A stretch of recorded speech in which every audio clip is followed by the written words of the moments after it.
welcome back to our 2018 Origins Summer Preview. I am here with Keith from Thunderworks. That's right. And what are we looking at today? Today we're taking a look at Duel Powers Revolution 1917. This game just wrapped on Kickstarter recently and is kind of going through the manufacturing process right now, but it'll be coming out later this year. Okay. So Duel Powers is a one or two player game. It's an area control game set in Petrograd in 1917 during the Russian Revolution. The board is the central piece in which there's 6 different regions that you're kind of vying for control over. Okay. It has a kind of a tug-of-war style victory point track. It takes place over multiple rounds. So how it works is each side has a number of units that have they're like level 1 units, level 2 units, level 3 units, and you have 3 leaders, which are also represented by these cards. All right. And then these are actual historical figures. That's right. Yeah. Perfect. So it's interesting. Like the designer of this game is named Brett Myers. He's a published designer. He did a game called Nanook for Steve Jackson and a game called Rome City of Marble for R&R Games. Yes. He's also a local. He lives in my local town of Madison, Wisconsin, so we're buddies as well. So all right. He showed me this game and.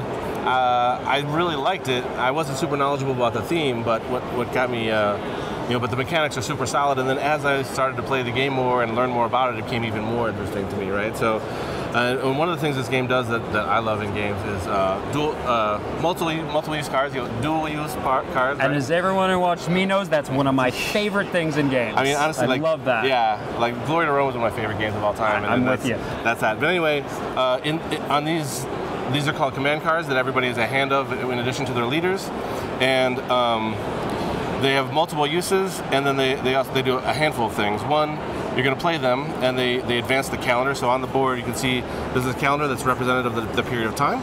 Right.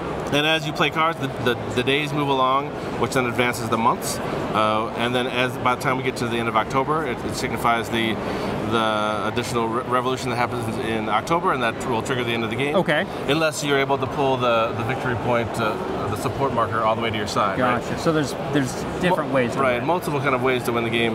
And then when you basically play these cards, and then either the top part lets you put regions out into the matching color and region on the board, or it allows you, like this one lets you move a region multiple spaces across the board. So basically, both players are playing cards, advancing the dates on the calendar based on this, and then either putting out units or moving them around on the board. Okay.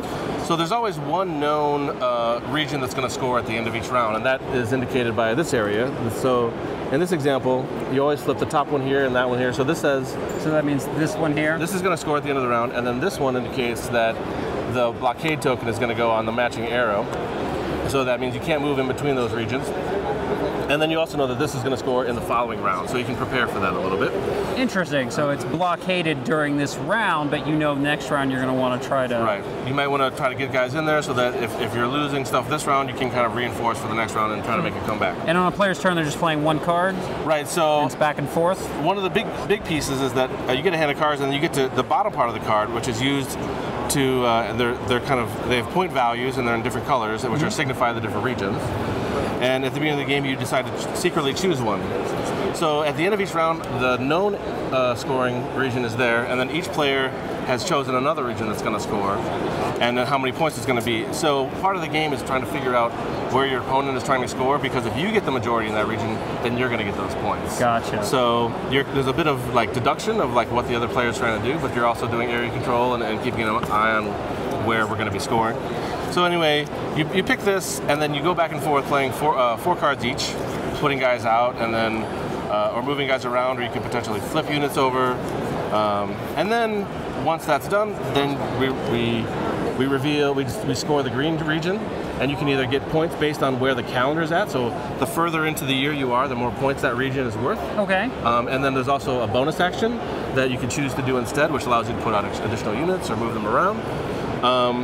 And then everybody reveals their secret objectives and see who controls those. You move the score marker, and then kind of the round. So the scoring is based on just a majority?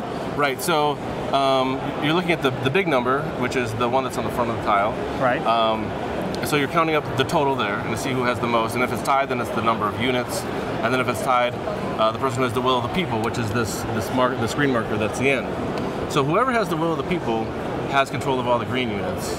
Okay. So like if I'm playing white and I've got units out and I have the will of the people, then they're counted from my side. And so you're kind of vying for control of that for the will of the people as you play, and that changes hands whenever the calendar year moves to the next location. So if you it's a back and forth. It is back and forth. It moves to the active player's side. So as you move things around on the calendar, if you land on the 15th or the 29th through the 31st of the month, you get a bonus action, so that's something you're trying to hit. But then if you move it past into the next month, then the active player either maintains control of the will of the people or you steal it from the other guy. There's a couple cool historical pieces that this is a leader named Trotsky, and when historically he's kind of in exile, and then once we get to the kind of the May-June month, he comes out onto the board. He always goes where what's called the region of unrest, wherever we're going to end up scoring. We're going to be scoring. So historically, he's coming out of exile, and he's part of a minority party. So he starts out as a neutral unit, and then as this advances into August, he ends up getting replaced with a red version because historically he's joined the Bolsheviks at that point, and he's full on the red side of that. So it's interesting. Interesting. When units are in a region that's scored, they flip. And then if they need to flip again on a future turn, they get pulled out of the game. Okay. So one of the things that you can do as the white side is get him wherever, try to find an area that he's at and get it scored to get him out of the game, so that when we hit the red area, he actually doesn't come out. That doesn't happen at all. Right. Okay. So that's kind of a strategic thing you can do, which is kind of fun. And so the scoring happens here, so it's this tug of war back and forth, and if one player hits the victory, then that ends the game. Immediately, right. What if it hits the end of round, then it just end up which side Whichever it's more side to? it's on, correct. And then everyone has 3 leaders, and they're unique in which when you play them, they can you put their token on whatever region you want. Okay. So like if you know you're scoring green and you really don't have any green cards, and you can play your leaders to get them there, or you can move people from regions adjacent to that. But these obviously advance the calendar quite a bit. So yeah, the standard command cards only go from 1 to 8 in each suit. The 9, 10, 11 are only on the leaders, and at the beginning of the game that both players have those numbers. So you can kind of play some chicken, like make sure that person can't get to where they want to go, or they do. And you said this plays 1 to 2 players, so right.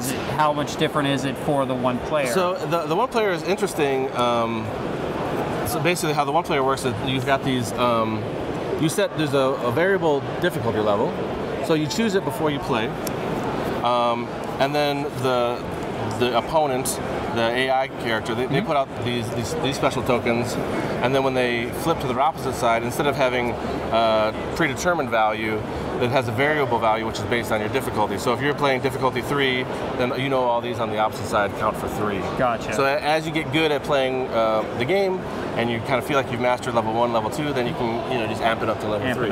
And what's the play time on this? It's about 45 minutes. 45 minutes? Yeah. You said this just wrapped up on Kickstarter. Right. So when do you expect to see this shipping to backers and then being possibly later in retail? So the Kickstarter kind of promise was February. Okay. But things are moving. We're moving really pretty quick on it. Like the wood pieces are in production and the files are all approved. So I'm hoping that we're going to get it before Christmas. I mean, I hate to promise that. Right. But, when I run Kickstarters, I try to live by under promise and over deliver. So I'm hoping that we get this one well before February, but it'll hopefully hit shelves before Christmas. All right, well, this seems really cool. Thanks, now, you man. did bring another game, if you want to talk about it briefly. Yeah. I think people might be interested to see. Yeah, so... If you just want to show it real quick.